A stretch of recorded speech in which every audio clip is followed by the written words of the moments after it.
Friday night, I want a Chippy Tea. Chippy Tea, Chippy Tea, I want a Chippy Tea. Oh, you can give me posh, no, she don't agree with me. I don't want lobster thermidor with raspberry coulis. It's Friday night, I'm within me rights, I want a Chippy Tea. We're ready, we are definitely ready. So we are heading towards episode 18 of Chippy Tee Podcast. What is the Chippy Tee Podcast? It is a slow, meandering, absolutely random wander through this last week that both me, Tony Palmer from Palm Print, and Danny Dave from Flipper Sweet Print go. It's a look back at our week. Danny's a manual printer over in Bridlington, which is a really posh seaside town in the north of England. And I'm sort of here, there and everywhere like a bit of a gypsy. So we'll start this week, as we always do, because it's become a bit of a tradition now, just to sort of, you know, have a real throwback into what on earth Danny has been doing this week. Right, well, let me tell you what I've been doing this week. What I've been doing this week is, I've been doing some screen printing. Actually, I've had quite a few odd jobs around the shop. So, you might be able to see it in the background. I've started laying down some new floor, which is... All right. Yeah. It's like laminate floor? No, I'm just putting sheets of OSB down. All right. They don't clean very well. No, it won't do. So my theory is, put sheets of OSB down, it'll bed in and rubber in as we walk over it, and then just once a year paint it. Saves messing about. What you got at the minute? Floorboards?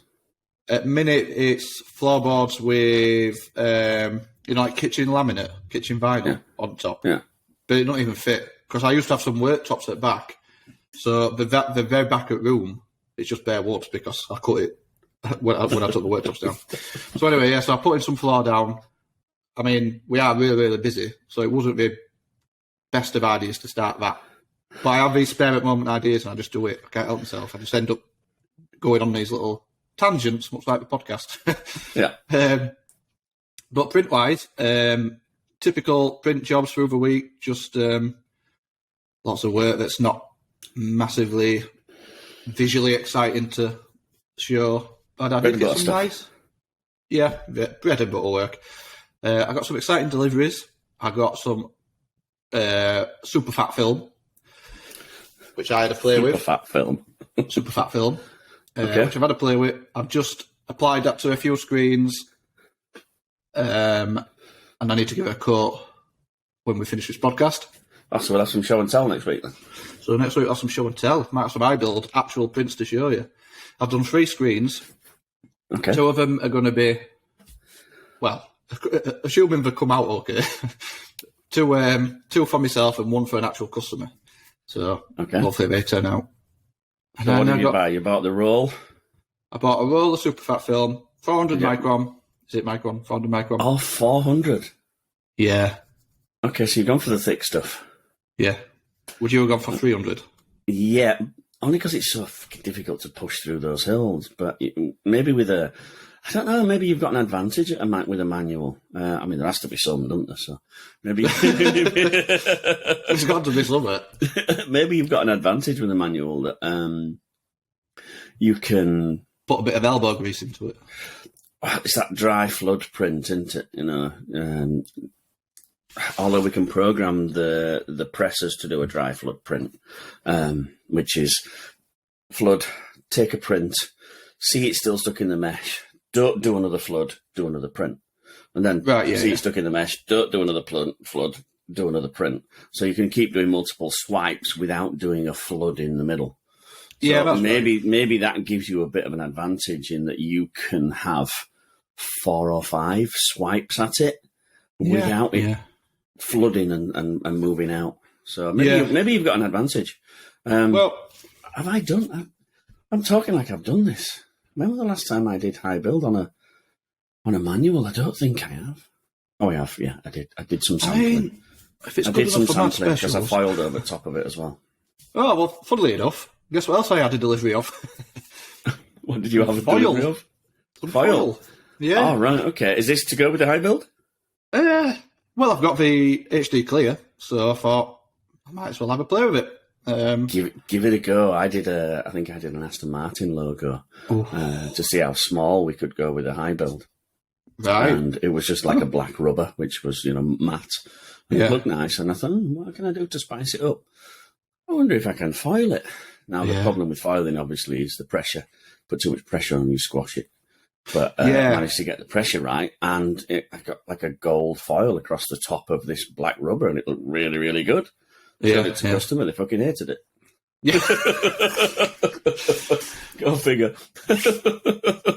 The customer's always right, no matter what. I had this discussion. I had this discussion this week that I have got the creative capabilities of a dead dog. I really, honestly, we know we talk about left side of the brain, right side of the brain. You're obviously quite creative with your stuff. I'm just a reproducer. I cannot create. I can't draw. I'm been working this week with a girl who could just pick up a pencil and draw. I can only just spell my name, and it's only 4 letters. Well, I don't know. I think it has its pros and cons, doesn't it? What you're good at, let's just assume I'm completely creative side. There's aspects to my game that's completely missing that you've probably got in abundance. So it swings and roundabouts, yeah. In an ideal world, you got some foil, you got some high build. So some what else foil, have you some been high build, and that's just about it, really. Just playing about with that. I've got to bash out a ton of jobs today, and then it's playtime. I'm going to play some high build and go a little bit. Today or the weekend? Did you come in on the weekend? Not this weekend. I've got a date at Five Guys. So you got a date with Five Guys? Yeah, with Five Guys. No, that's a different podcast.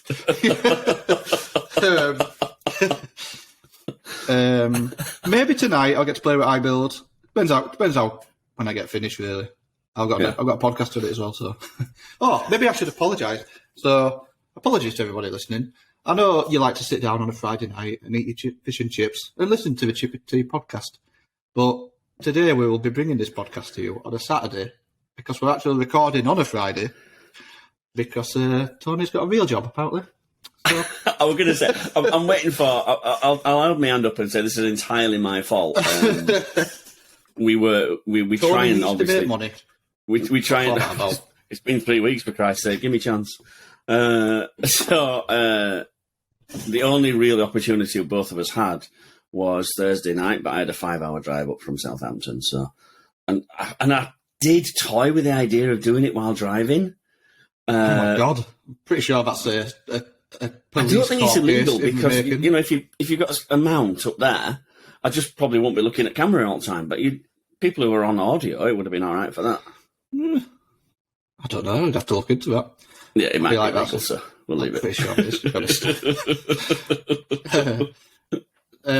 So that brings it on nicely, really. So how's your week been? I hear you've been pissing about with a manual all week.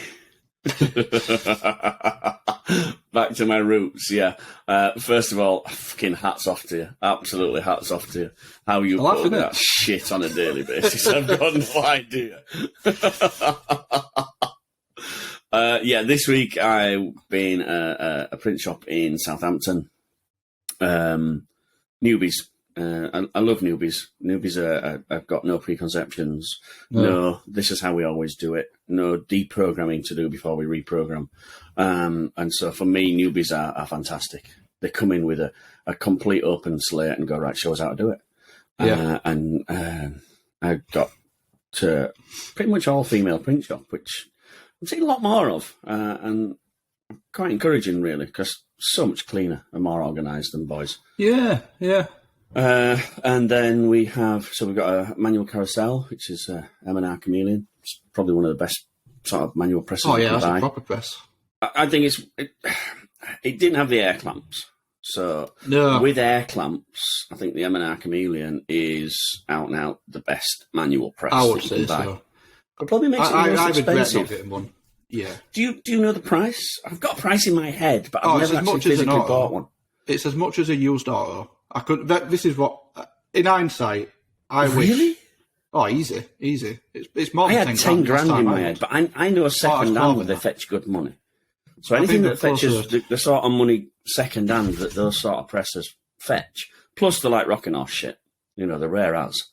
Oh yeah. It's like looking for hen's teeth. You can't Well, find them. you can only get it one place if you want to buy a new one, which means they've got the monopoly on it, which means you can charge a lot more. Well, yeah, you can only get it from Dave, yeah, basically. Yeah, basically.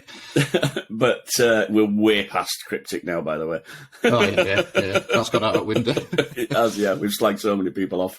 But the second-hand demand for them, people ask me all the time, do you know if anybody's selling one? Do you know if anybody's selling one? And I'll find one, you know, that's not been used for 5 years. It's sat in a corner covered in tarpaulin. And they'll want $7 or $8 for it. I'm like, Yeah. really? Yeah. It's not an automatic one. You've still got to pull the squeegee by hand. I know. And so I wish I'd have got in hindsight now, and it's becoming. It's less about. I wish I want one just because I want one. I almost need it now. I wish I'd got more colours. So I wish I'd have got a sidewinder with, I don't know, 10 colours or whatever. But never mind. It's more shit to clean though, Danny. More shit to clean. And to be honest, by the time once I've got to that place where you've got 10 colours, might as well just have an auto anyway. So yeah. I guess I'm sure you'll have one gifted soon with all these endorsements we keep doing. Well, I don't know if we are endorsements. It's the opposite, isn't it? Yeah, maybe not. Yeah. Dear. I don't know. So that's been my week down there from scratch, and it's been a difficult one, a strange one, because do you remember we did the episode Build a Print Shop on pennies? Yeah.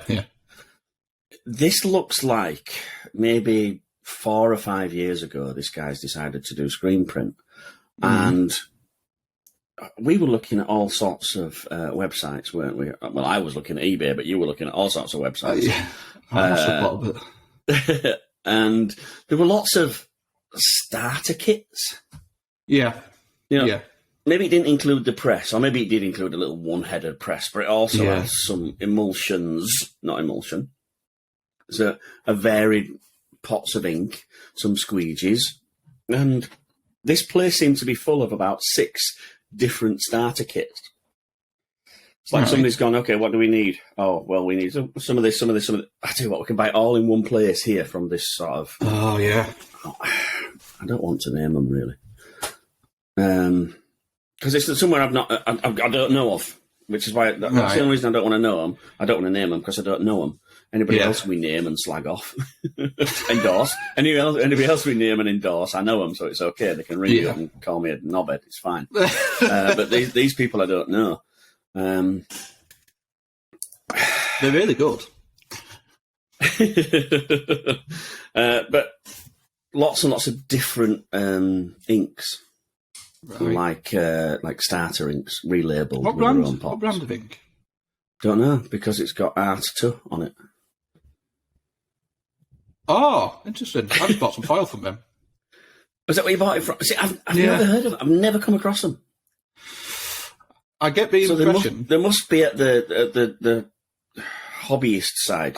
Yeah, that's exactly what I was about to say. I get the feeling just from finding foil and looking at the rest of the stuff, it is almost aimed...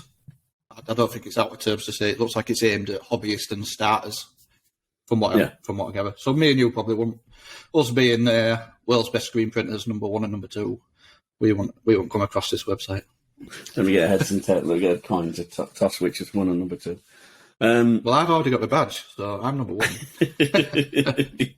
So, lots and lots of different inks in the ink cupboard. It's not a kitchen, it's a cupboard. It's only small. And knowing... It's great having the product, but if you don't know how to use it, it's of no value. Yeah. So we've got someone there who was just our uni, which is usually a bad thing.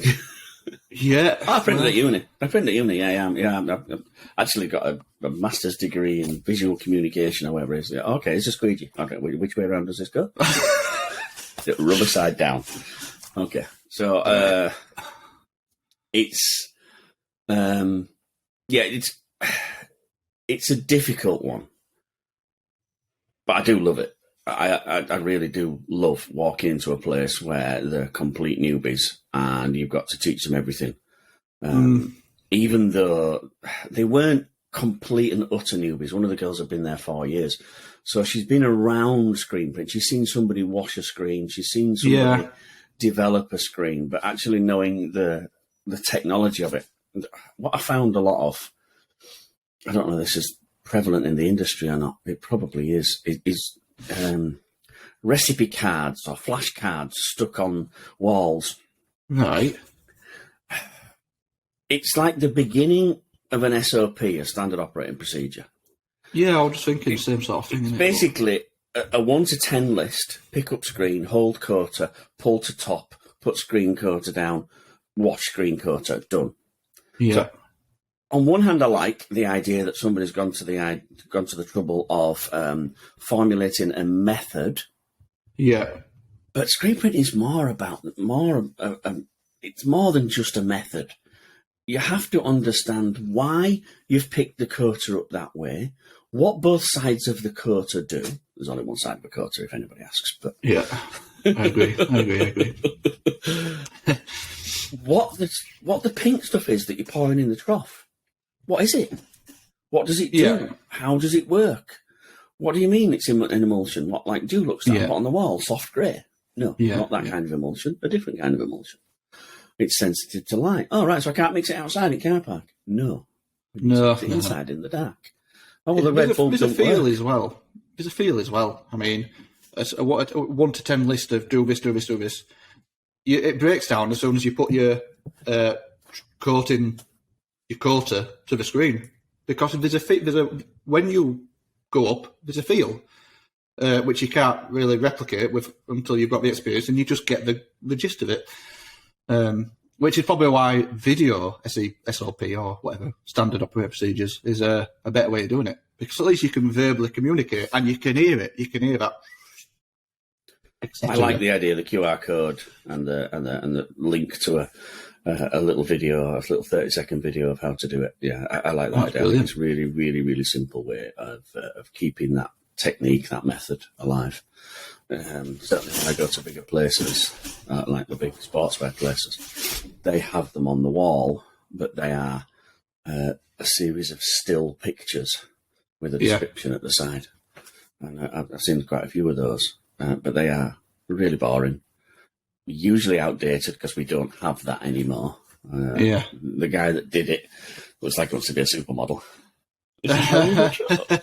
Smiling for camera. So, yeah, it's...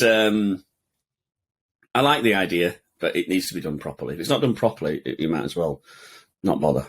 I've got a right good business idea for you. I don't know if I should say it on a podcast.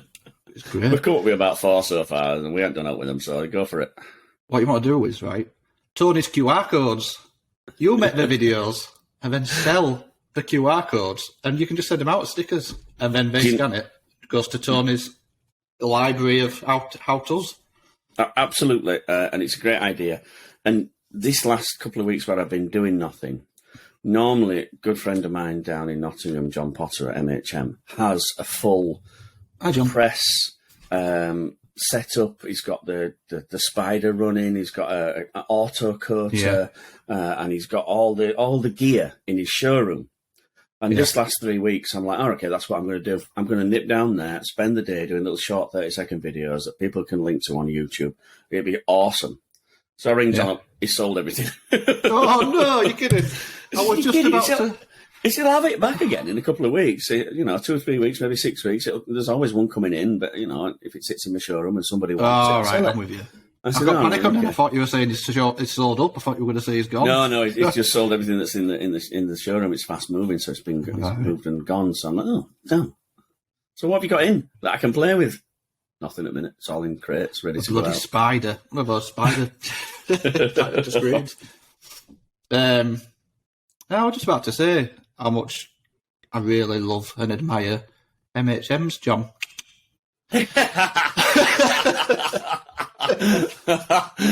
If you had one of those, you could do like daily videos and stuff. There'd be loads of exposure for MHM then, wouldn't there?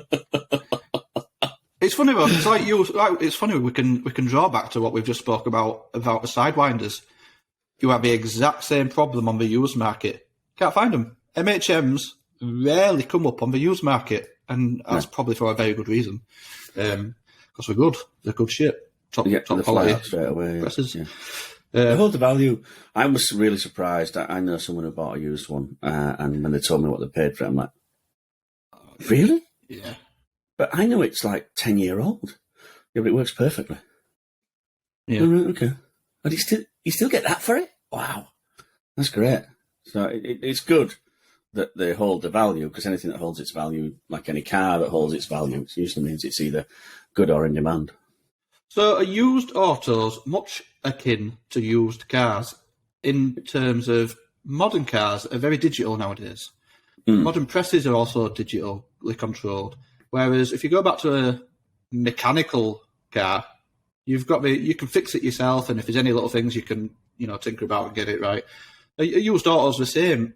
As an older auto which is more mechanically built, less reliant on digital controls, you're almost better off in that market, used. We're talking about the used market now, than a used digitally controlled. I had this discussion with someone not long ago.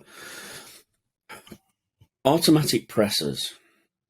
Let's say the concept, the design idea for an automatic press, certainly the American-made ones, came around early to mid-70s, maybe late 70s. That concept of the drive, the concept of the way that everything works. And so they were made like that. And the concept was so strong that they remained to be made like that right until the 2000s. I looked at the even the manual, the Chameleon. Yeah. I know that concept, that idea, that method has been around since definitely early 80s. So I went to look at how old this press was, because it's in good condition, nice and clean, everything nice about it. It was made last year. Oh, really? 2021. Right. There's manufacturing date on the serial number, made in 2021, and nothing has changed. Not changed, no. At all, because it doesn't need to, like you said, because it was like that. And certainly the automatic version of those, the M&Rs, they had those little toggle switches on for 30 years. Why? Yeah. Because they work and they're really cheap to replace. Yeah. And it's sort of like, you can't argue with that. So when you say that, new modern presses are all digital, they're not. No, they're not, right. Yeah. They're not. No, nothing really much changed. The MHMs have a Samsung tablet as a display. Yeah. Yeah. And part of the evolution of that was, in the early days, they were a touch screen with limited buttons. Yeah. Then they went to touch screens with a screen, like a TV screen.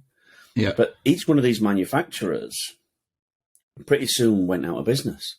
The guy who made what was it? Membrane, the touch membrane ones. Oh, right, yeah.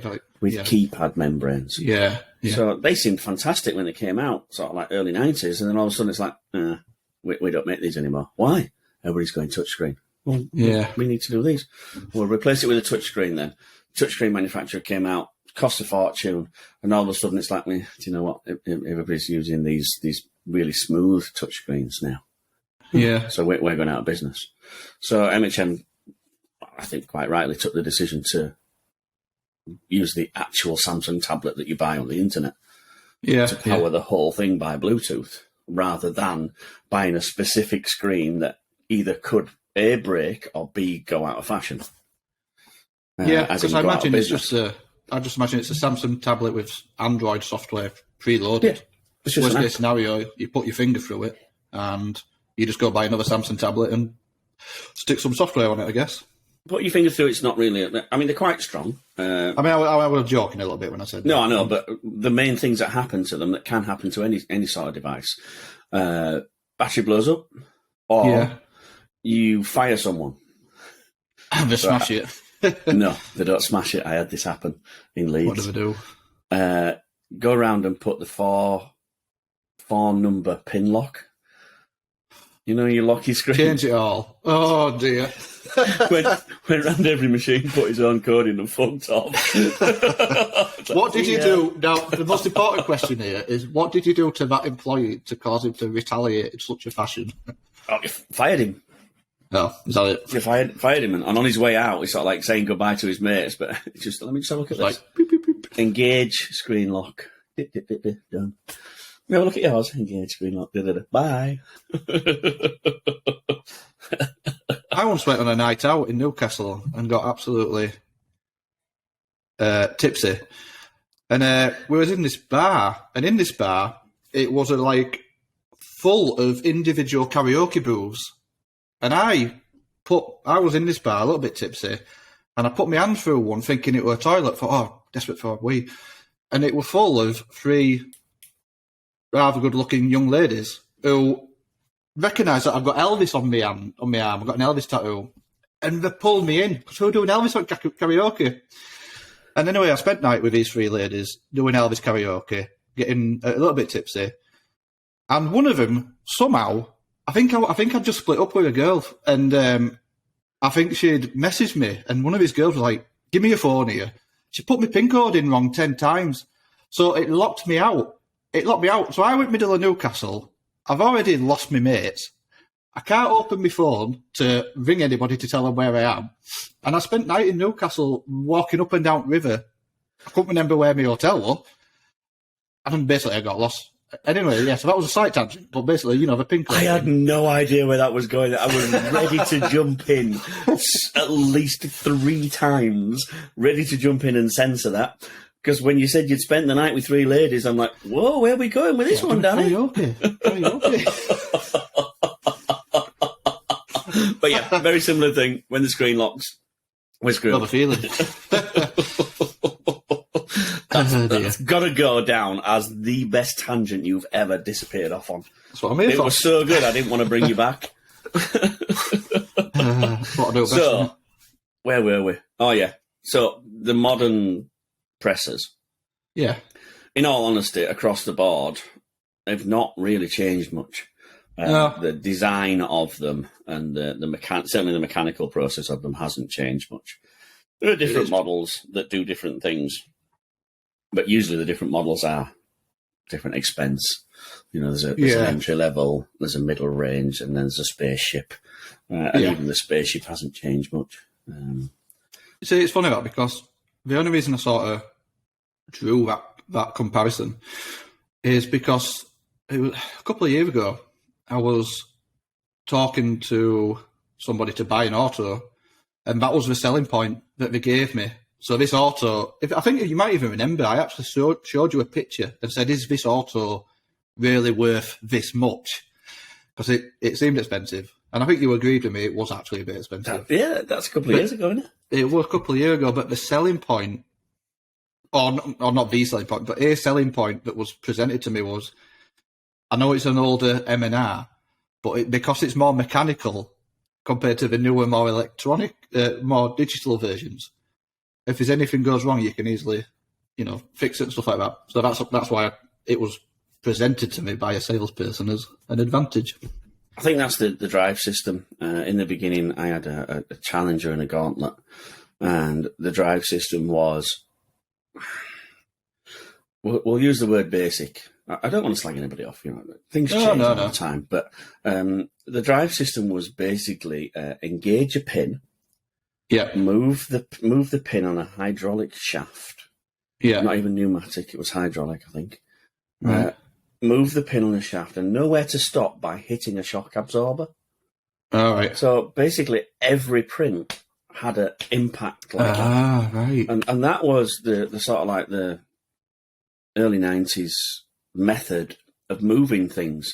Basically, engage the drive, hit a stop, disengage the drive, return, engage the drive, hit a stop, down. And that was how we moved things around. Yeah. A lot of things have changed with the introduction of servo motors. This is not a new thing. Servo motors have been around for a long time. So what servo motors do now is just get rid of that impact. Because now it engages the drive, smooth. Count 1,000, drop.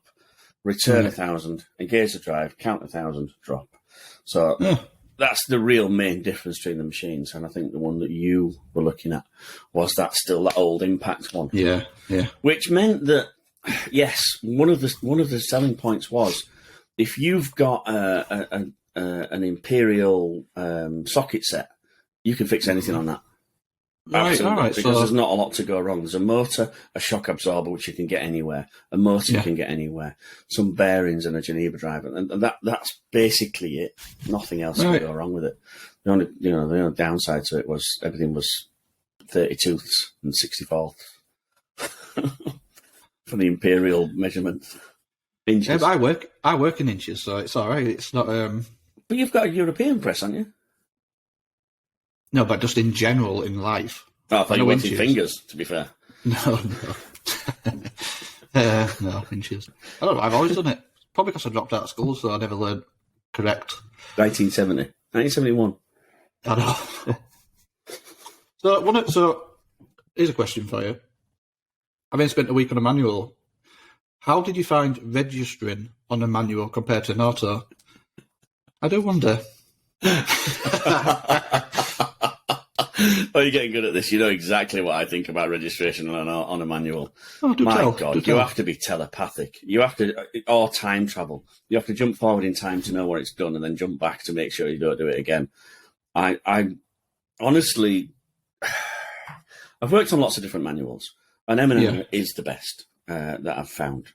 But that fucking system has driven me insane. That throwing forwards and backwards, that movement, it just, and you take off the clamps and it moves half an inch. Oh yeah, well you can register a screen with if you unlock the clamps, register the screens, tighten back up. Nowhere near. You almost have to nip them back and touch. You have to predict. Well, you do. You have to predict. It's a guess game. It's horrible. I'm glad you've had this struggle because there's times when I'm thinking to myself, am I just shit at this game? Am I just rubbish at it? But it's not. I think everybody goes through the same. I'm trying to teach these two ladies, and we have the screen. We have it completely unlocked, and we're lining it up perfectly, and everything's perfect. Are we all happy? Everybody's happy. It's great. Right, okay, now lock it down. What the fuck? It's on the next pallet. What happened there? Yeah. Like, okay, let's go back. Let's start again. Just tiny up gentler this time. You must have been a little bit heavy-handed, Yeah. And then I do it, and I'm like, there's no way of doing this.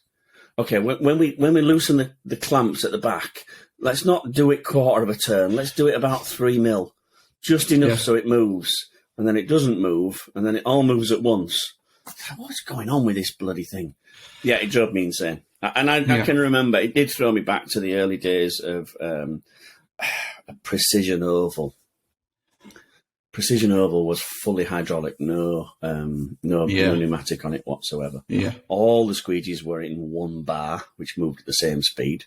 And the only way to move the registration was a precision adjustment tool, or a hammer, as we call it. And it was a tap left, a tap right, a tap down on the right-hand side. Fucking dogs just stole something. What have you got in your mouth? 2 seconds. Go on, you're right.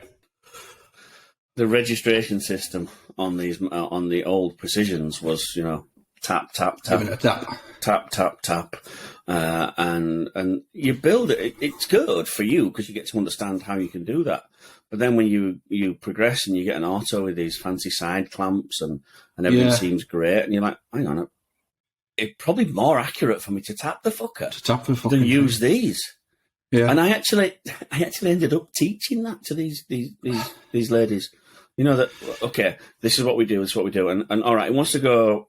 We get as close as we can, then we take a print, and the print it wants to go down half a cock hair on the right hand side. Yeah. And they're looking at me like, that's not going to work. We've got to do this blind now. It was bad enough when we were looking through the screen. Now we've got to do it blind. Well, or we can just tap that. Just whack it. And the tap worked. And they looked at me like, we thought this were technical. You're telling me I've just got to hit it? No, I wish there's got to be a better way. I mean, I'm looking at your press now. Has your press got side clamps? Yeah, side clamps. Yeah. Not pneumatic, but... No, this wasn't pneumatic either, so that was the only downside to this. It wasn't pneumatic, so when you did clamp it, it did move every time you turned the It's spring. another regret. I think I'd have been better off just getting air clamps on it. I mean, I've never used them. What is it? But, I imagine an air clamp. So, obviously, when I put a screen in... No, I know what an air clamp is. What brand of press have you got? It's... I know you know, I'm going to... it's Anatol Thunder. Anatol. But it's custom painted, which is why you can't tell. It's not red, is it? Awful colour.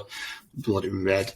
But, so when I put a screen in, clamps loose, when you tighten those four, it's going to move about. But I imagine if you slide a screen in, sit it on top of if you've got your film tape to your press go, all four clamps come at the same time. So I imagine you're going to be way closer to your registration just by having that, taking out that movement of tightening one end, because it's going to start pulling it every time, you know what I mean?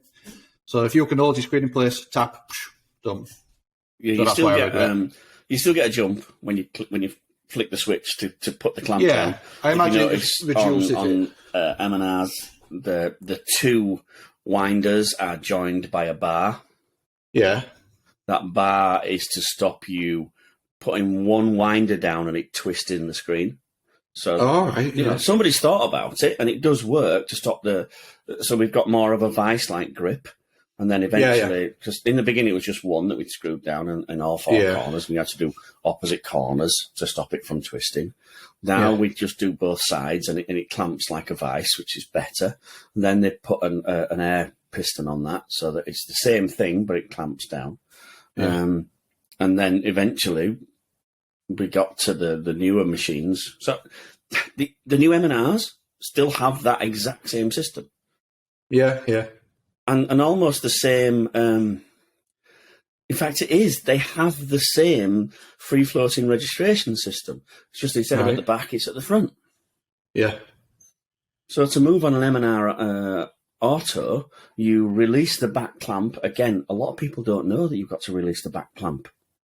Right. If you don't release the back clamp, you're trying to break the frame. The frame is a rectangle weld on each corner. We cannot break the weld. So you can't only move it down on the right-hand side.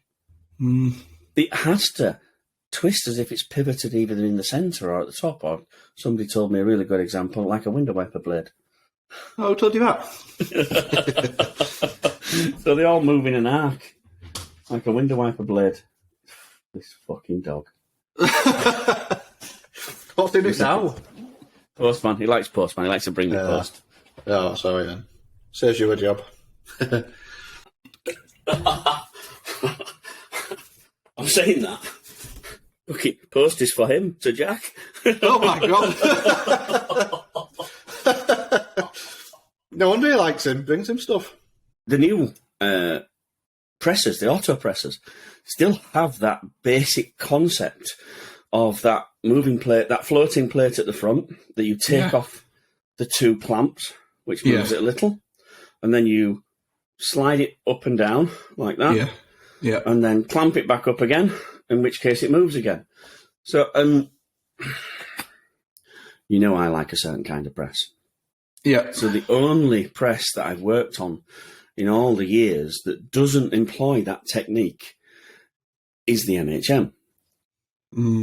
Because the screens are constantly clamped. You never release the pressure to move them. Right. There's no need because they're held under a constant pressure. So they're held in a frame and you move the entire frame rather than loosening this and moving this and then clamping this.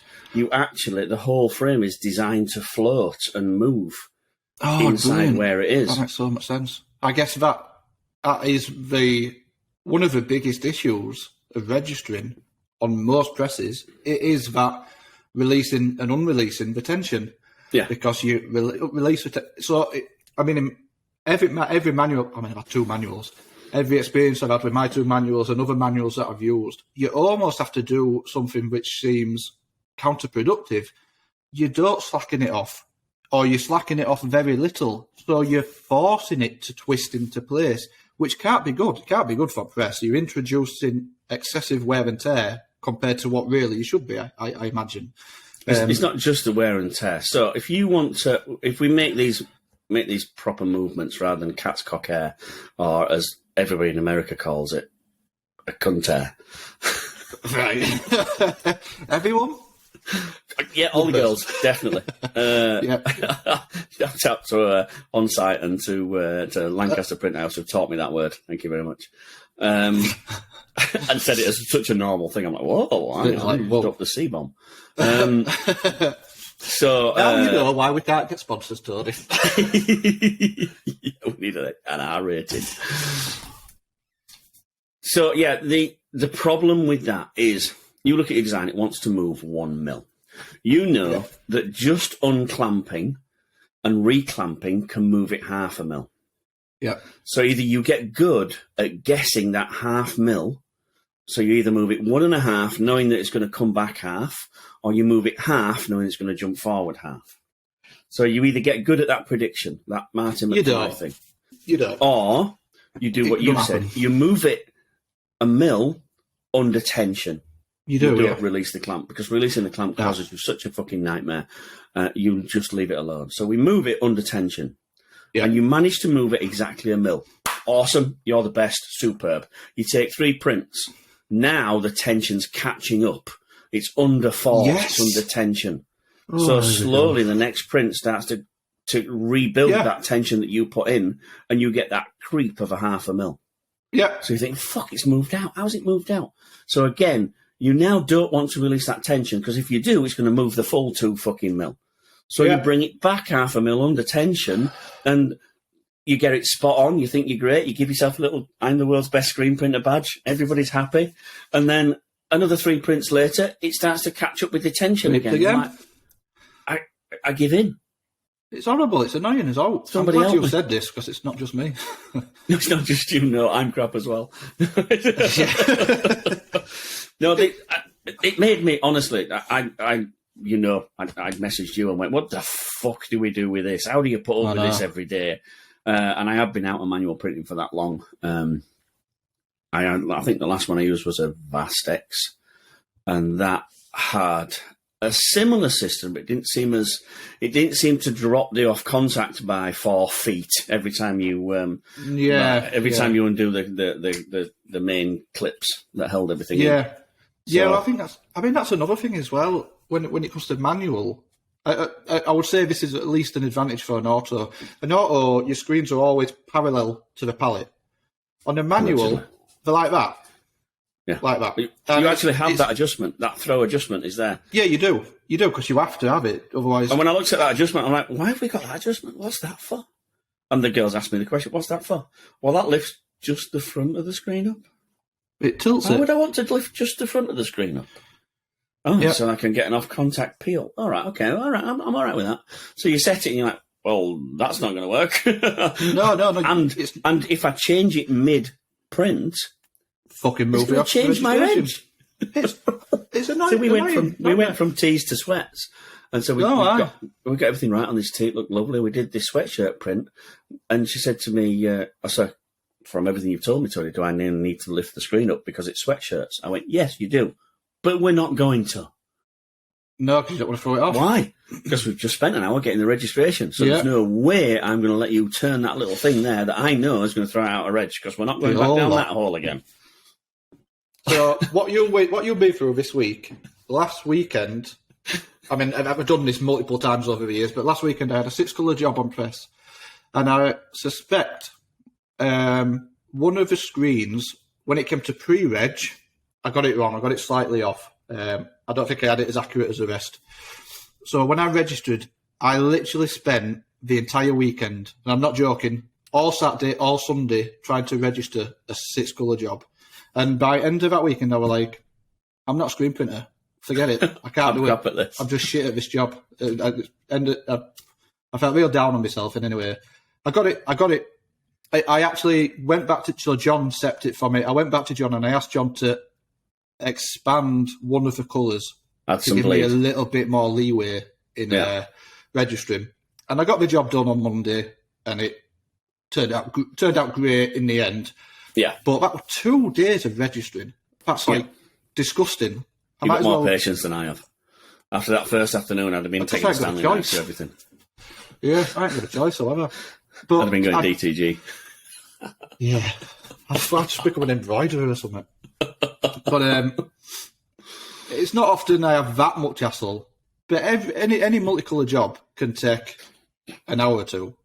Anything more, 3 or 4 colours can be an hour or an hour or two's job. It's usually a morning getting it bang on. Because it is important to get it bang on. If John sets a multicolour job for me, it's, I think I said in a podcast, 1 pixel. I got that totally wrong. It's probably more like 2. But that's still very tight. So registration has to be bang on. For a base, I think it's 3 pixels for a 300 DPI. For bases, it changes with DPI. For bases in vectors, then I use like 0.35 point. But that's for an auto. For a manual, I go as high as half a point. Yeah. Well, whatever John does it at. Whatever he does it at. I forgot it's been that long. I'm a massive advocate of butt registration, and that's nothing to do with your arsehole. That's just I just give it a fucking tap on the arse just to get it in place. It's big enough to give it a right. You can't be precise with that buggy, I tell you. Knock it out the window. So I like the colours to touch, no overlap, like you say, no bleed, no choke where there's a gap, no bleed where there's an overlap, but an actual butt fit. And then on the base underneath, I'll put a gutter or a trap into the base. Except if it's white flash white, because I'm going to use the same film. Which is naughty. So then, that way, then I'm testing the ability of my equipment and my skill. I went to a place again in the States, and the guys were struggling with the MHM machinery, and I'm like, wow, that's tight. What sort of choke do you use? Do you use half a point, 0.25 of a point? He went, no, I don't use anything. Everything's exactly the same. So you put your base exactly the same as your top colour? Yeah, exactly the same every time. Right. Doesn't that drive you guys insane? Yeah, but I don't care. I like the way it looks. Is it even possible? Costing, I know, that's probably taking you an extra 30 to 40 minutes on press every time. Yeah, but my guys are good now. Yeah, but I bet they hate you. I bet they don't buy you a Christmas card. So they actually can do it though. They can do it and see no underbase. Yeah. Well, that's probably the most impressive thing I've heard in screen printing. And me as a supposedly coming expert showing them what to do, I'm telling them no, you don't want to do that. And they're like, well, we can do it. We do it every time. We've been doing it for the last 10 years. They should be teaching you. I'm like, no, it must drive you insane. So they use sort of higher mesh counts on the base and slightly lower on the bottom. They're flashing a lot of colours. They have different squeegees, and they spread their top colours on press. So it's not as it's not as cut and dried as you think. No. They are using press techniques to make the base smaller than the top colours. Yeah, well, which I think results in a messier print, but the owner didn't. The owner thinks it was lovely, so what do I know? It was sort of counterproductive, isn't it, though? Because you're telling me, right, I want no choke, no bleed. I want precision registering. I'm going to do that by smudging edges. Yeah, that's exactly it. And when I tried to explain that to him, he just basically told me to get out of the country.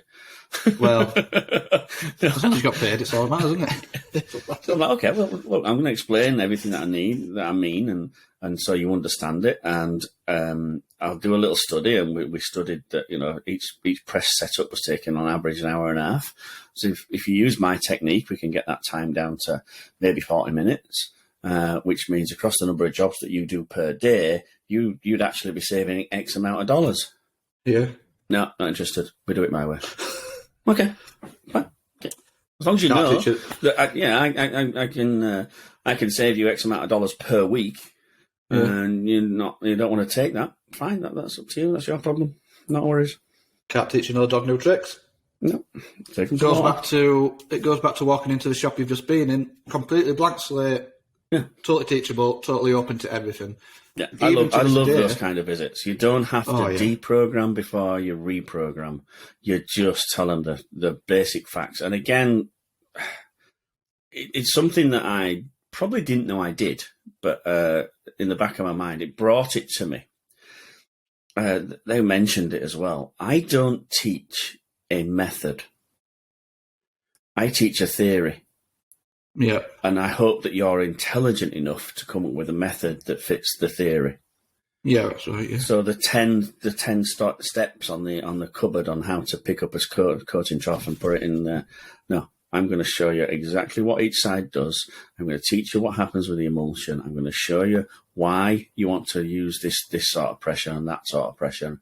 And then it's down to you, your intelligence. You're not a robot. You're not some pleb from Crackhead Alley. You can actually do this working on common sense and intelligence. You know, if you've sat through years of uni and you've got a master's degree in visual communication, you're not stupid. Do you know what I mean? So if I teach you the theory of this, and I teach you the why we're doing it and what happens on the variables in between, then you're intelligent enough to work this out. And she was. Yeah, they are. Understand the science, grasp the science, the technicalities, the whys, and the theory, how you do things, and then the squeegee thing in the middle, as you'll say. It's about getting that feel, and you can only get that through experience. Yeah, pulling, coating, it's all feel. Understanding the viscosity, that's an hard word, viscosity of inks. And you get I think everything's very tactile in this industry. There's science behind everything. There's things you need to understand.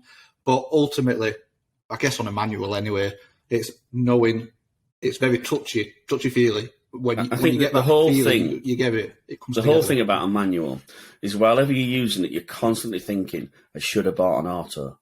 Oh, yeah. Basically, yeah. No, it's. I mean, you dropped a couple of little tangents for me to pick up there. Certainly, the theory and the science is good, and the sort of the ability to be able to make a change and make a difference certainly to a shop. We go back a few episodes, and the shop that I described as one of the worst. Yeah. Got in touch with me this week and said that listen to the podcast and we'll be hearing from my lawyers. No, they said that they asked me a question. What was the question he rang me to ask me? I think it was to do What's with... a sponge? I think it was to do with mesh counts. Mesh counts and frames. And squeegee rubber. All right, yeah. So he said to me, in your report that you gave at the end, Tony, you mentioned the squeegee rubber. So we're going to buy some, but we're a bit confused with all these numbers. So can you just make it a bit clearer? So I did, and that says, okay. I said, how's things going? He went, oh, what a transformation. Absolutely superb. Everything's so much easier, so much cleaner. We've had all the screens sandblasted. We've got some new frames, and what a massive difference it's made.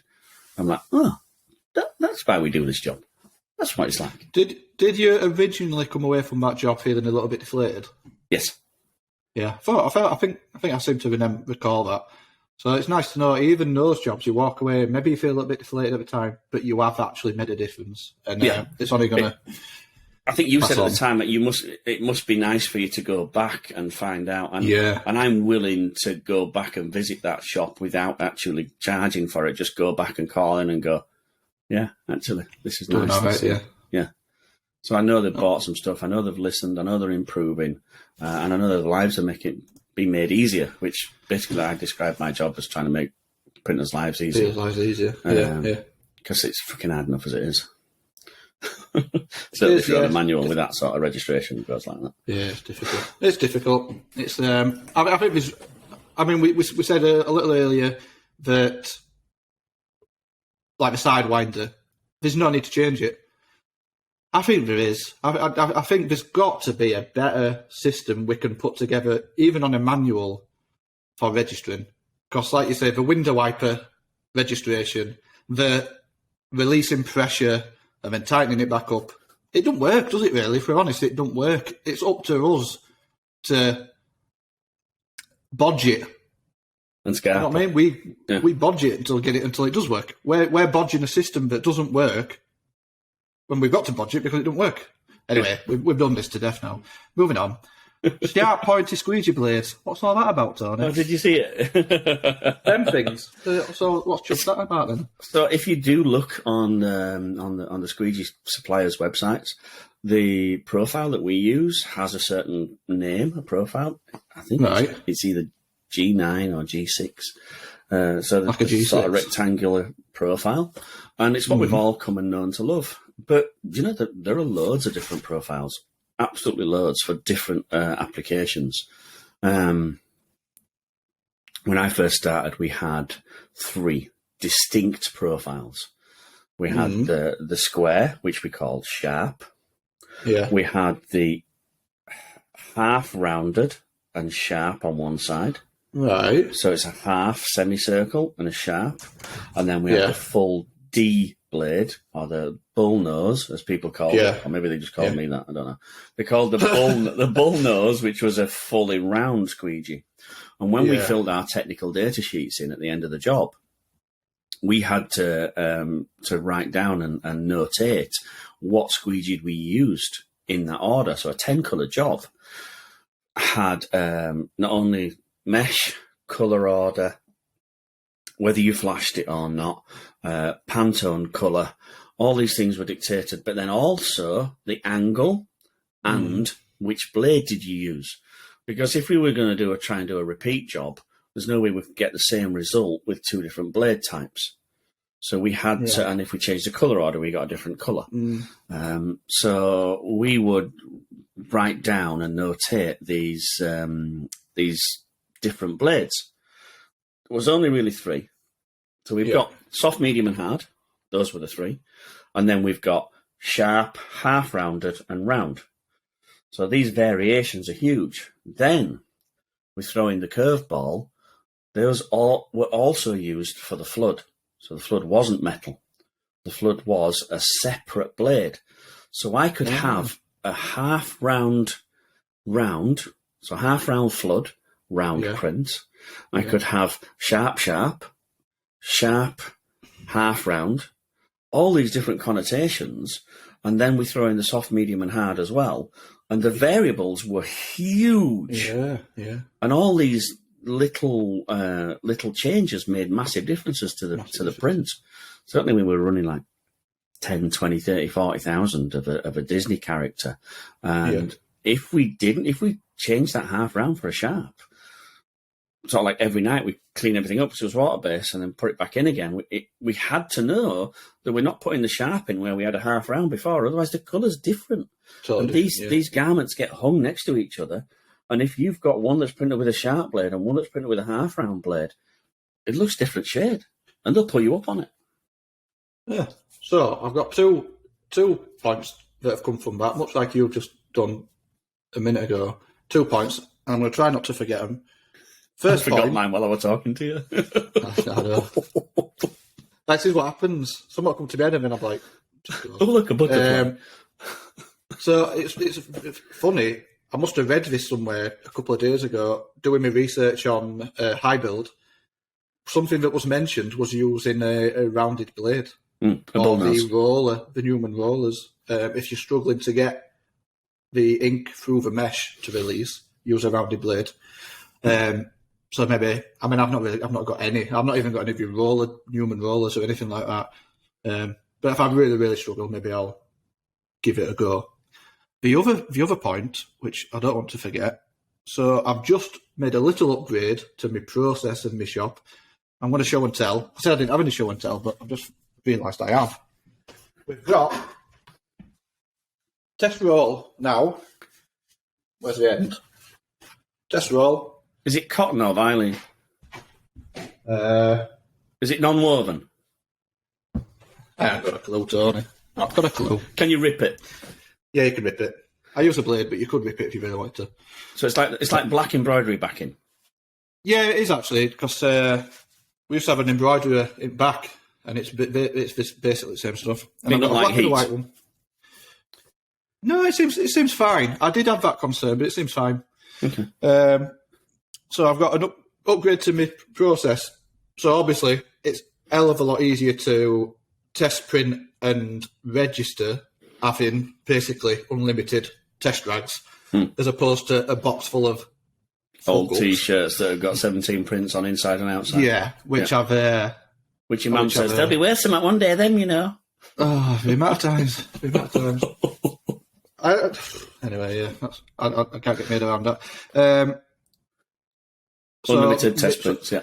Unlimited test prints makes it a lot easier to register. I mean, it makes it easier to register and test print. My only concern is that it's very thin, that stuff, so the off contact might not be correct. Yeah. But so far, so good. Even though I've just told you it took me 2 days to register a job.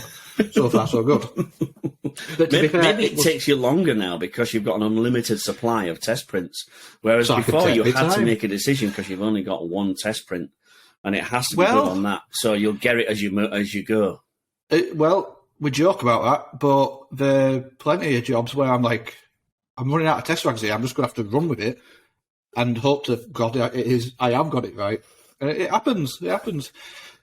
Or if it wants to go left, just lean on it a little bit as you pull. I've been known to pull left with one squeegee and pull right with the other squeegee to try and get that hairline missing. I can't even pretend I haven't done that in the past. If I pull, if it needs to go down a notch. No, we don't do that. No.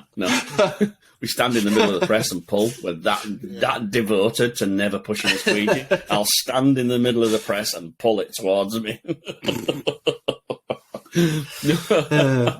So the second part of my workflow improvement, so those test prints, I'm now going to do a final test print, happy, get Sharpie, silver Sharpie or a black Sharpie, depending if it's black or white. Sign it off. Right, any sort of little notes that I need and catalogue those prints. So when I get repeat orders in the future, I can go to my spare room, pull it out. I've got an exact replica of the first batch that I printed, and I can just refer to it, and I can make sure I get it the same every time. Because at the moment, pre this idea, it's always, it's just blind. It's just blind faith that because I'm doing the same things I always do, that it'll be the same as the last print. But at least this time I've now got a catalogue proof of what I did first time around. This is a constant problem in production areas. Now, your production is quite low. You've got one press, one guy. It's usually always you holding a squeegee. And side apart, you'll probably remember what you did. Probably so most of the time you remember what you used, how you did things, your bit of muscle memory as well. When we apply that, say you did a sample for me, and I want to produce it now on my night shift, I have to convey your information to him. And you've just hit there on a massive thing that everybody sticks on now. How do I pass information around my shop? Because what's the best way? I want to take the insides of Danny's brain and transplant it Elon Musk style into the insides of little Johnny who's on the night shift and let him print like that. But we can't do that. The world would be a much better place, Tony. So this is where print technical sheets came in. And like I said, we were using these print technical sheets. It's part of the process. We had to fill them in. You couldn't complete the job without filling it in. And then that went with your little violin strike off. That went into the brown manila envelope with the films, and that got hung up. And then we eventually get massive rooms of this. So for me, a Google sheet or an Excel sheet with that information on is much easier to control, especially when there's a tablet at the side of the press. And we just go, right, okay, what are the drop-downs? And the drop-downs for the squeegees are soft, medium, and hard. The drop-downs for the mesh count is 43, 55, 62, 77, 90. Yeah. That's it. Type the Pantone number in, because we've got to make it as easy and as quick as possible. and those sort of, if you look on my website, you'll be able to download that. Right. No, you won't. $6.99. I'll even send you a sticker with a QR code so you can bring it up. Yeah, just QR code it. So, it's sort of a series of questions that asks you what you did to produce this job, and hopefully then we can take that information, we can give it to little Johnny on the night shift, who's got no friends, and we can let him, that's why he's on the night shift, he's got no friends. then he can reproduce it exactly as you would. That's the whole deal. Plus any cheats, like, on the yellow, pull it to the left. On the red, push it to the right. I pre-mixed my ink. It didn't look right, so I put a blob of red in. And that's in the notes. Add a blob of red. Literally a B-L-O-B. Yeah. Or a knob. A knob, right? Like a knob of butter. Stalk. Just a knob. Palette knife end full. In it. It's a bit thick, this thing. We'll put a bit of Lurpak in it. That'll... I don't know. So, original one, V-blade. Oh, shit, yeah. That's what we were talking about. So, the V-blade. So, although I had the experience of the rounded, the half round, and the square, I'd never really used V-blades until it was a Vespa Berlin.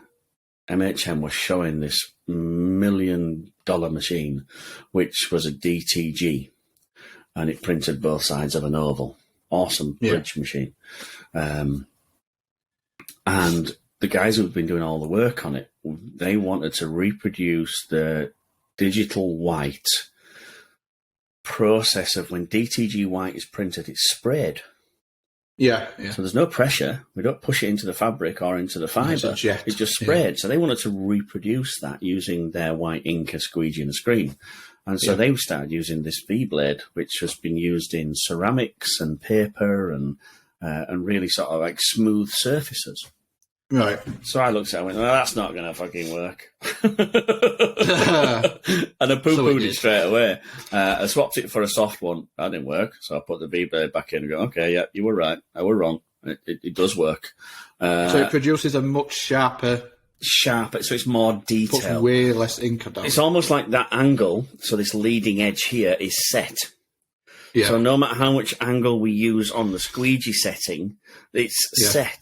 So we sort of like run the squeegee at 0 angle because our print face angle is set here. Yeah. Which is great for the people listening on Spotify. Me pointing to my fucking palm. I know, we need to bear this in mind, so keep doing this. For anybody listening on Spotify, just go look on bloody YouTube. Oh, actually, you say that. I have upgraded our Spotify. You can now watch us on Spotify. Oh, good. Awesome. So there you go. Hopefully you're not driving, because that's illegal. But other than that. So, using that face, that angle is preset at that side of the V. So we're always getting that similar straight angle. And it's very crisp and very clean. I guess the V is, what you're doing is a normal squeegee blade. To get that same angle, you'd have to have a very extreme angle. So you'd have to have it. So that's your normal squeegee blade, like that, as a square. And you tilt it like that at like a 15-degree angle. Yeah. Then that's what you've got. So the theory was it's a predefined angle. And I don't know why this company had 10 of them as manual squeegees. Again, these are guys. Yeah, these are the guys got the starter kits. Bought starter kits, and I think there's one in every starter kit. Sold them in a starter kit? That's what I want to know. I don't know. But let's put it this way: they were on the wall, mounted very nicely, with about a ½ inch of dust on them, so they've never been used. Because they've never been used. One of them was still in the bubble wrap it arrived in. So they've obviously never been used. So now you've used them. Well, I assume you used them. Did you use them? No. All right. So that. I think it would have. I spent a good couple of hours teaching them first the composition, the soft, the medium, the hard. Then we had some composite blades in there, so we had some triple blades. So then we went through the theory of the triple blades. we went through the edges and then all the different angles that we can use when we're holding it. So all these different angles, the speeds and the pressures. And then I thought, if I throw this V-blade in as well, I think it's just going to be overload information, and bits of sort of like Tony speakers going to start bleeding out their ears. So I'm like, no, I'm going to leave it at that. I'm going to say don't use them. And it's very rare I give instructions like don't do this and do use this. Unless it's a squeegee sharpener. And a 90 blade apparently as well. I've got a 90 mesh. I've got another rule. Squeegee sharpener is obviously one of them, which you've picked up on. Yeah. And my other one is a 90 mesh. Now this might. I had to reevaluate this for an auto for a manual, because with a manual, brain's gone. I think with a manual, all right, you're the expert manual printer. Maybe you can help me out here. With a manual, have you got a bigger window of fuck up? So, right, on an auto, I get one hit, one revolution, usually one, maybe two flashes. Yeah. So, I flash my base white. Let's go. 6-colour print. Yeah. Base white. Flash. Mesh of me base white is as open as I can allow the design to be. So, 43 is my favourite. Some people like 55s, but there's only 8 threads in it, so don't wind yourself up too much over it. Yeah. But we want as much white as possible to kill the shirt colour. Yeah. Flash it, and then off we go on our colour routine. First colour down, we'll call it a yellow. For me, it has to be a 90. If it's not a 90, I'm in trouble by the time I get to colour 4. Not from printing colour 4, but from printing my yellow. My yellow, if it's on a 77, or if it's on a 62, even 77 and 62, both the same. Looks lovely. Get to colour 2. Starts to spread a little bit, but I'm all right with it. Gets to colour 3. I hear that noise. Oh, don't like that noise. And then by the time I get to colour 4, not only is it ripped off, but it's spread out as well. Yeah. So for me, the only surefire, absolute guaranteed way to stop that is to put colour 2, 3, and 4 all on 90s. Yeah. But when you're using a manual, I could put a 43 on colour 2 because it's going to go under the flash. Yeah, so you can. I would say you can. I would say don't, because, you can get away with it, but you won't get as nice a cleaner print. Obviously, a top colour, the more ink you're putting down, if you're putting it through a 43, you're putting a lot of ink down. And you can flash it, but you're not going to get a very smooth, soft print finish. So I, as you do, typically, as a rule of thumb, top colours are 90s. What about your last colour in the sequence? Say that yellow was colour number 6. What mesh count would you use on that? Well, it is typically a 90, but you brought up a theory of, did I hear, I might have got this wrong, of actually going back one. I might have heard this wrong. I'm sure you'll say go back. The last colour, maybe it's a top black. You can actually get away with going back down to, I don't know, 77, for example. And you told me, you explained this to me, and I've completely forgot the reason why. It's because it's the last colour. Yeah, and you don't need nothing else touches it. Nothing else goes on top of it. Nothing can spread it. Nothing can smudge it. It's as good as it's going to be because it leaves you and goes down the dryer. So out of all my advice, all of it is the theory. I give you the information and you use your common sense to do it. But the 90 mesh count is one of mine. Absolute. No, this is a rule we don't break. And I broke it on the manual.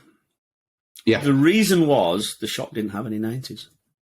No, that happens. It just didn't have any. They've never had any reason for them. So the highest they could go was a 77. And I said, okay, when we're making this decision on first thing we do on every job is we take out the job, the visual, and we glean all the information possible from that visual. What do I want to know? Well, number one, I want to know how many pieces there are. Why is that important? Well, it tells me if I can cheat or not. Yeah. If it's white and red, and if it's 10 pieces, I'm going to do 2 base whites with a red on top. If it's 500 pieces, I'm going to do base white, red, top white. Yeah. Because that's going to give me a nicer print over time and not save anything. And it's worth me setting 3 screens up and trying to line them up by magic and pure force of will. Then it's worth it. But if it's 10 pieces, it's not worth it. I'll just set 2 screens, make 2 screens and set 2 screens. And now if I've only got 2 screens, the mesh count, does it really matter? It matters. No, you can get away with it. You can do it if it's all you've got. I've done it myself. I typically try to use 90s for top colours, but I've used 63, whatever it is, 60 summits and 77s in the past, and totally got away with it. It looks fine, but if you can get 90 for your top colours, you're going to get a much better print. Have a much smoother finish. So it's always preferable. Here's a question for you along the same lines. Slight diversion. Have you ever on an auto? When do you use 120s?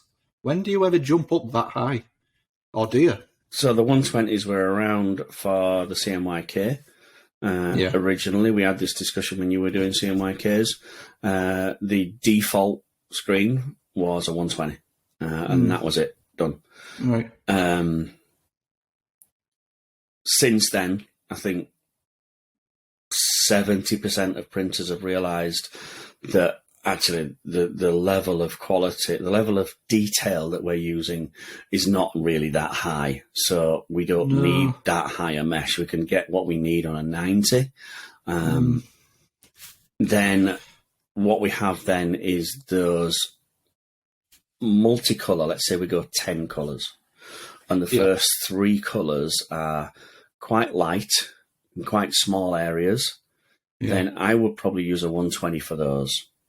All right. But I could use either a 90 or a 120. Why would I use the 120? Usually because I've got it. It's there. It's been there for 3 months. It's got no friends. It really needs to get out in the big wide world a little bit and meet some people. Because I coated it ready for something, and I haven't used it in the last 3 months. It needs to be used. So if I'm going to use it, I'm going to use it on those.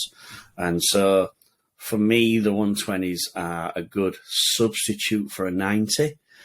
And usually if the colour is light, small area, beginning of the colour order. If I use it on a dark colour, I'm probably not going to get as much in because I want to. And if I use it late on in the colour order, because it's a finer mesh with smaller holes, I'm going to have to use more pressure to push it through those holes. That pressure will affect colours 5 and 6. Yeah. And it will spread those. So quite technical, but... And again, we've got that. I mean, I'd love for people to comment and tell me where they use 120s. I'd love to know where it comes from. And would you use a 120 as a neck label, an inner neck label screen? I think 90's all right. 90 seems fine. Yeah. And 77, I've been known to use a 77 and back off pressure, because I can back off pressure to the nth degree on an auto. Yeah, just a thought, really. I just you don't often. I think over 10 years I've had. Oh, by the way, Wednesday, 2nd of November, anniversary. 10-year anniversary. Woohoo! I've told Jade. She's under strict instructions that I would like a surprise 10-year anniversary cake. She told me to do one, but you never know. All right, well, good luck with that. Yeah. So, anyway. Jade stood behind you going, yeah. Yeah, she told me to do one. Not idea. Have you got no staff in today? Jasmine will be in about 2 o'clock today. So right now, empty shop. It's about time some of them made an appearance on this podcast, you know. Jade's always saying she wants to come on. Well, she's just standing background. Printing. We wouldn't be able to air it. Jade's a liability, Tony. I think me and you were bad. Jeez. That's what we want. We want that. Cool. Yeah. So when that print quality is really high, that's when we'd use the 120s. Don't forget, we can produce up to 85 LPIs on a 120 screen. So it's just that it doesn't always give us the effect that we want because we're always printing onto a fluffy T-shirt that's up and down like that. Yeah. But if we can change that substrate to be smoother and cleaner and accept higher detail, then we can go high. I've seen some prints with prints on 140s and 180s with really, really high detail. I don't think they're...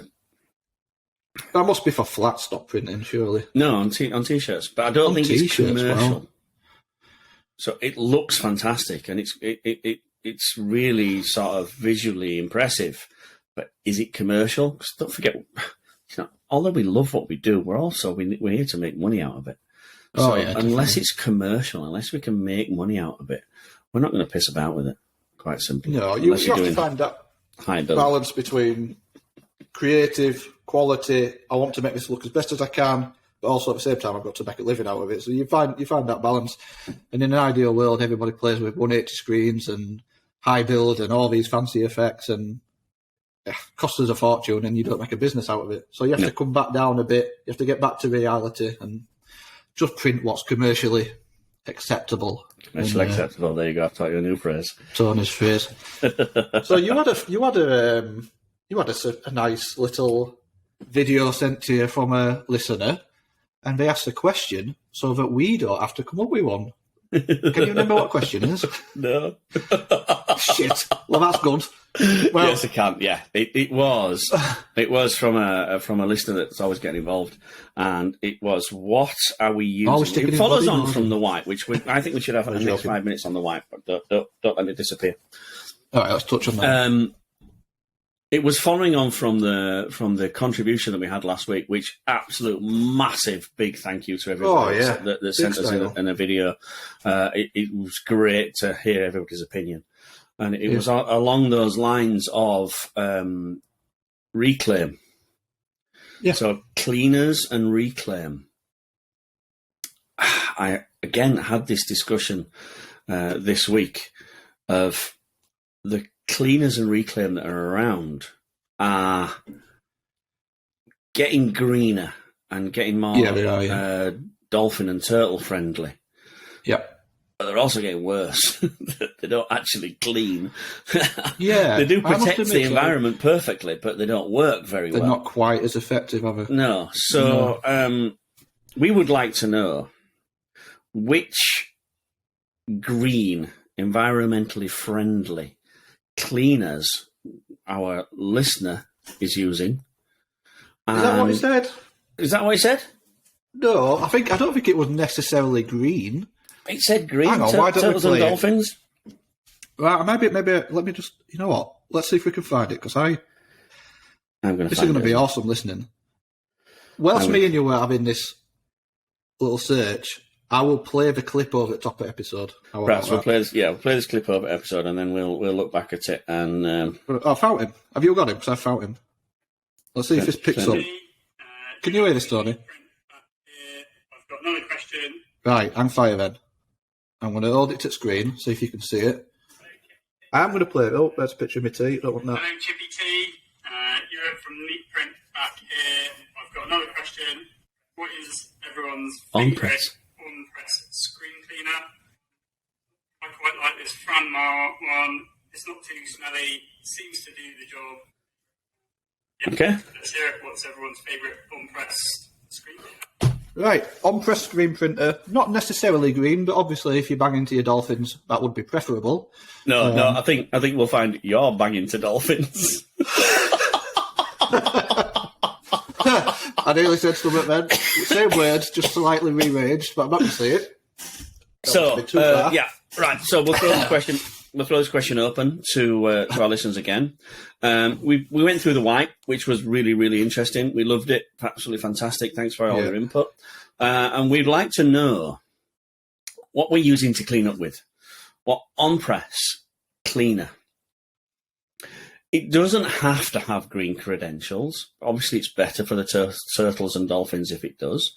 But what are we using? There's so many out there.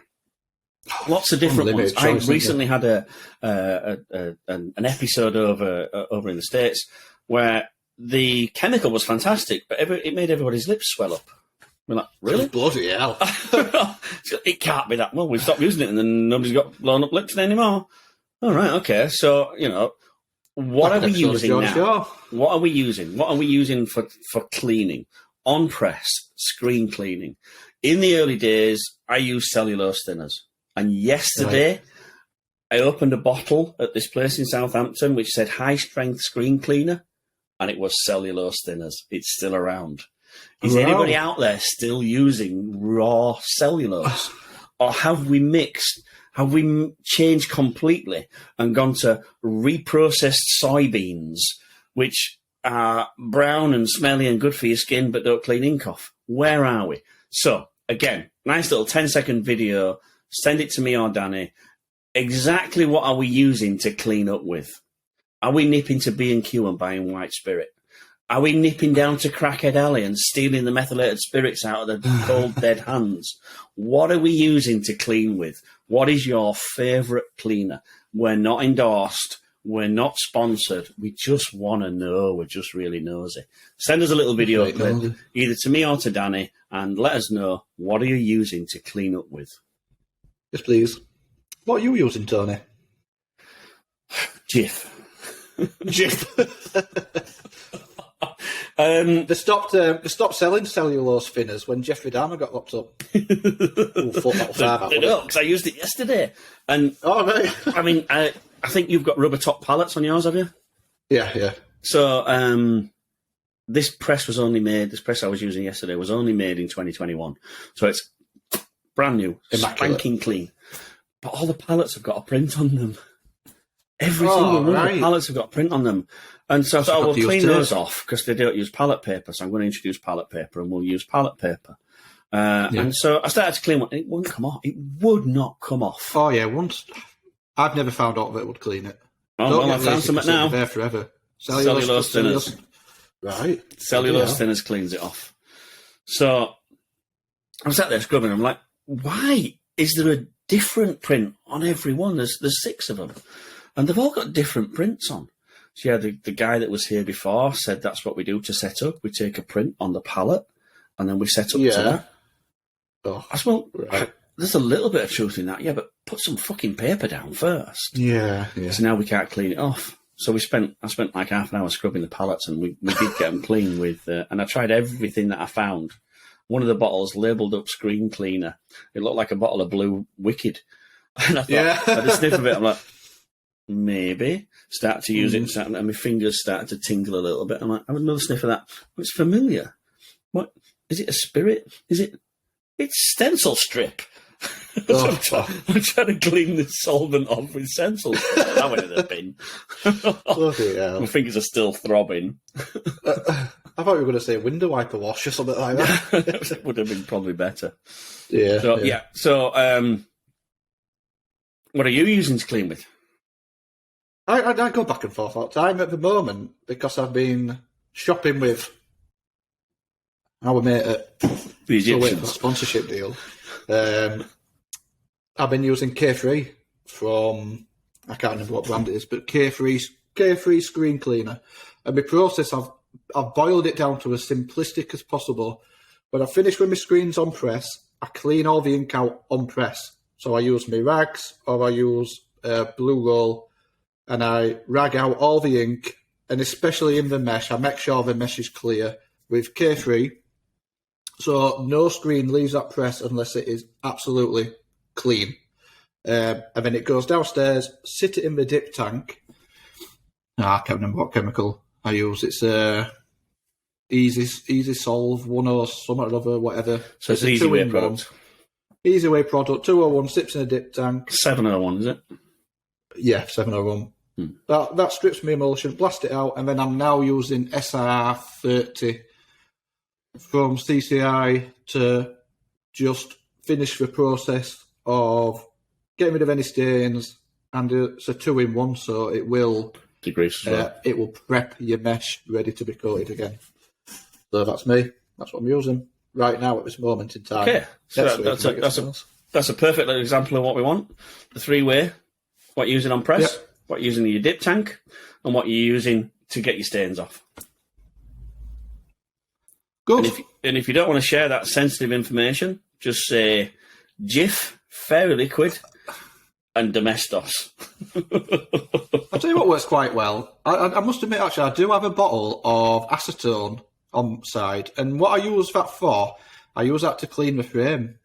So if you get a little bit of acetone on a rag, the aluminium frame, if you do a once over on that, it gets it up spotless. It really does make it shine. Yeah, Acetone, it's like nail polish remover. I don't get it on the mesh because I don't know if it's harmful, but it just nail polish remover.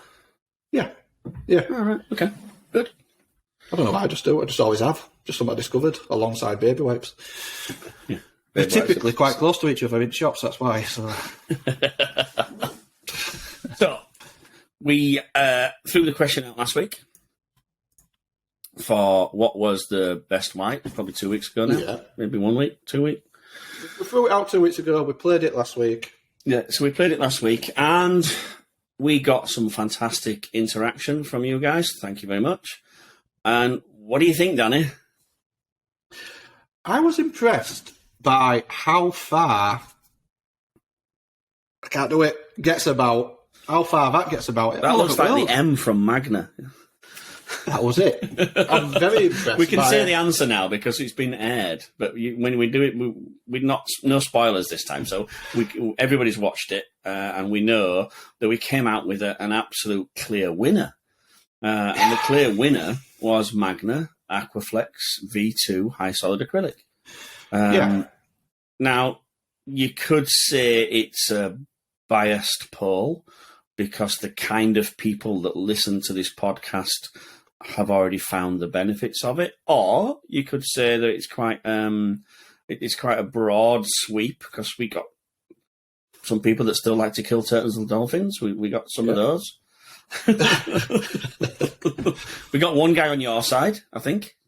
Yeah, we did. Well, to be fair, he suggested it to me, so that kind of... I had to beg him to do a video. Please, don't make me look stupid. At least one person contribute. All right, is that where it came from? Yeah. I agree with him. That is Total Ink Solutions. That was Total Ink Solutions, wasn't it? I would. It's an underrated white ink, is that? So we got Total Ink Solutions. We got Magna Aquaflex V2, probably 80%. I would say the vast majority V2, and then we had a mix between Rutland, Street Fighter, is it? So Street Fighter 2, I thought Street Fighter 2 SF2 was going to win hands down because I see it in a lot of places. But it turns out the supply's not been great. And during the pandemic, the supply of these colours, which a lot of us have said, that's my white, I'm never changing, it's perfect, it works for me. During the pandemic, when you've rung up and said, right, can I have my 10 tubs of Street Fighter 2? Oh, no, we don't have them. What am I going to do? We have to try another one. No, I'm never trying another one. No, this is my comfy coat. It fits me lovely. And so people have tried different whites. Certainly, I think it was the guys at Monster Press. They said they switched they switched to the Egyptians, and they. I think it was their actual ink as well. Yeah, I don't think it was. Yeah, it was. Yeah. So I know that ink is made in England, which is why the supply is good. I see it in a lot of shops, whether that's the sales technique of Liam or whether it's just the availability or whether it's a good product. I used it yesterday down at this place where I was yesterday, and it was very creamy, very easy to print with, nice and opaque. So I've not used it, so I can't endorse it without using it in anger. But it appeared highly on the list. It did. That was the Pyramid Low Bleed White. So it's got dye blockers in it. It's got some bleed resistance. It's not completely bleed resistant, but it's got bleed resistance. It's a step closer. Important wording. And looks like a good sort of smooth white to replace the SF2. We had an appearance from Rutland Premier. Premier? Ah, that's what it was. So the Rutland Premier I found last year to be one of the best looking matte down fibre matte down whites that I've seen. That's interesting, that, because those are for me, when I'm shopping for a white, those are the two selling points. the ability to mat down the fibres and a matte finish. That's most important to me. They're top of the list. I would highly recommend getting a tub of Rutland Premier in, and I think you'll be surprised by it. I was surprised by the matteness of it, so it didn't look shiny, and I was surprised with the coverage on this is on an auto, but it was on some very good Carhartt sweats, which are really expensive. But do you know what? It looked fantastic. It was for like a fire department, and the white was boom, and it was underneath the red, which also went boom. So I'm starting to recommend that as a good white. Yeah. What else have we got? What else made an appearance?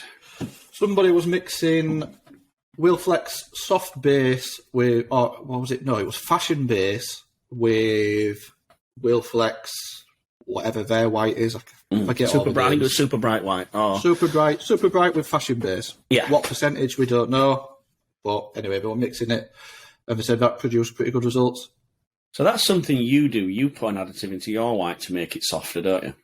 And it's something that I advise against. Oh no, sorry, I'm lying to you. I don't. No, I don't touch white. Every ink in this shop is custom mixed, obviously apart from white and black.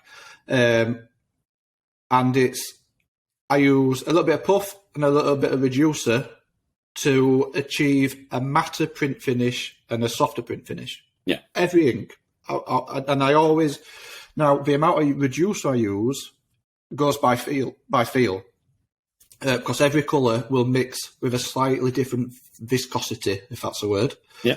Slightly thicker. So I'll reduce it by feel. There's a limit. Typically not much more than 5% reducer is my sort of limit. But how much will depend. Put a bit in. Yeah, that feels good. No, add a bit more. White, never touch it. Okay, good.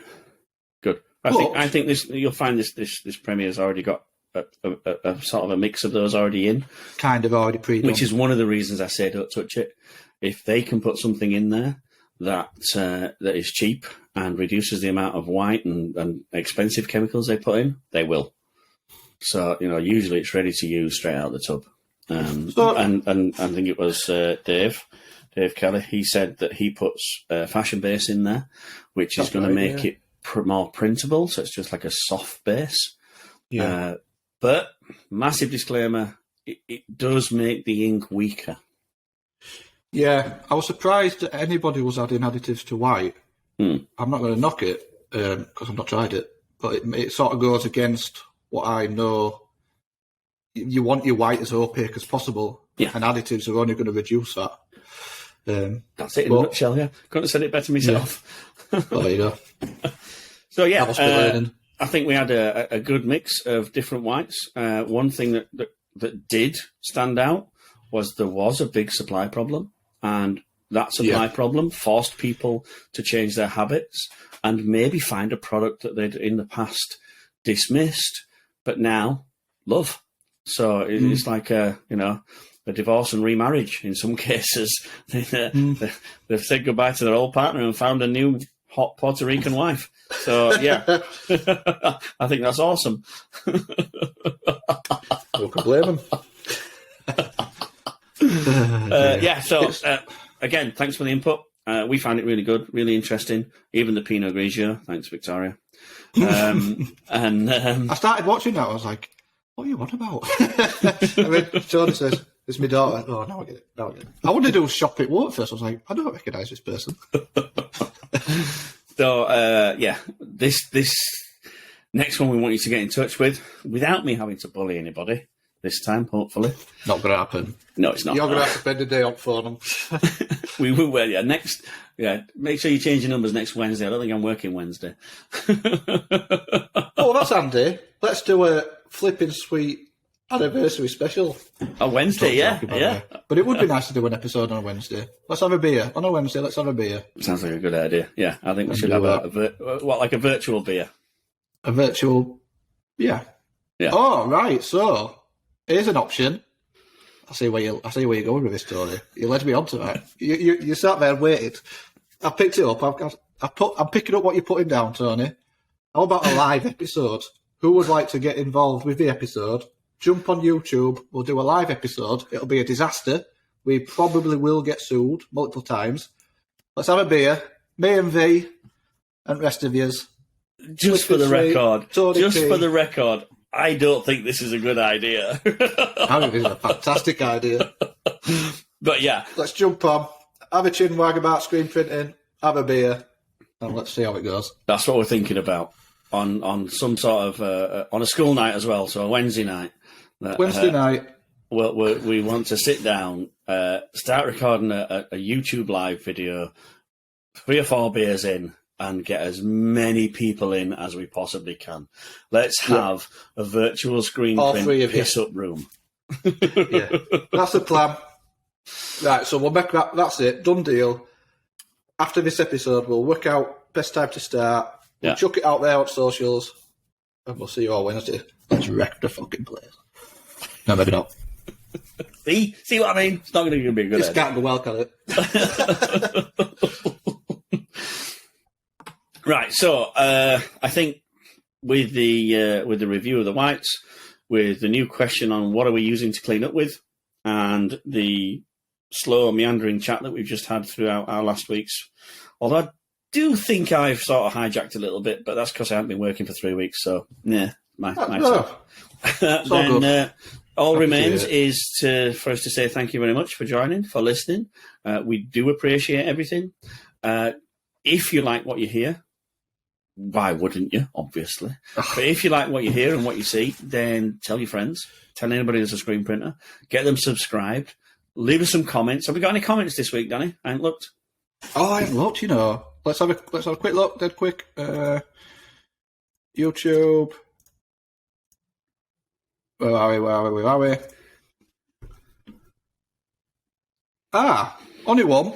Which is? From 3B Sports. Okay.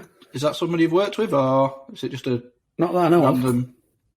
Oh, well, that's good. That's good. That's a positive sign. It's not just all your contact book. And they left a little comment just in regards to the Print Arvo spreadsheet that I mentioned last week. Oh, yeah. Saying it is mental. We found it after they posted it via Instagram. Worth its weight in gold. Lots to fill in to be accurate, but can be simplified. Really good, but also scary when you realise how much shirts should cost. I have to agree. When you set that calculator up and you run your quotes and you go, good God, I have been undercharging. It's amazing how much money I should have made, but haven't been. But that's good. But I will say this as well. Not only is it scary, you go, bleeding hell, that seems like a lot. Very little comeback from customers when I have presented the new prices. Very little. Good. 1 or 2 are a bit. But on a whole, people are happy to pay it because they should, because it's a fair price and it's a job that's worth doing. And so yeah, I can recommend that spreadsheet, having used it. Awesome. Or at least recommend coming up with your own version. Perfect. Sweet. See you next week. That leaves us only to sign off. I think that's the end of this week's episode. Thank you very much for listening. Don't forget to like, subscribe, YouTube, and now Spotify with pictures. And hopefully we'll see you next week. We will. I'm sure we will. Yep. So it's goodbye from me, Tony P at Palm Print, and it's goodbye from Danny D, Flipper Sweet Print Co. Hot best. One love. Stay in a bit. Silly. Stop him.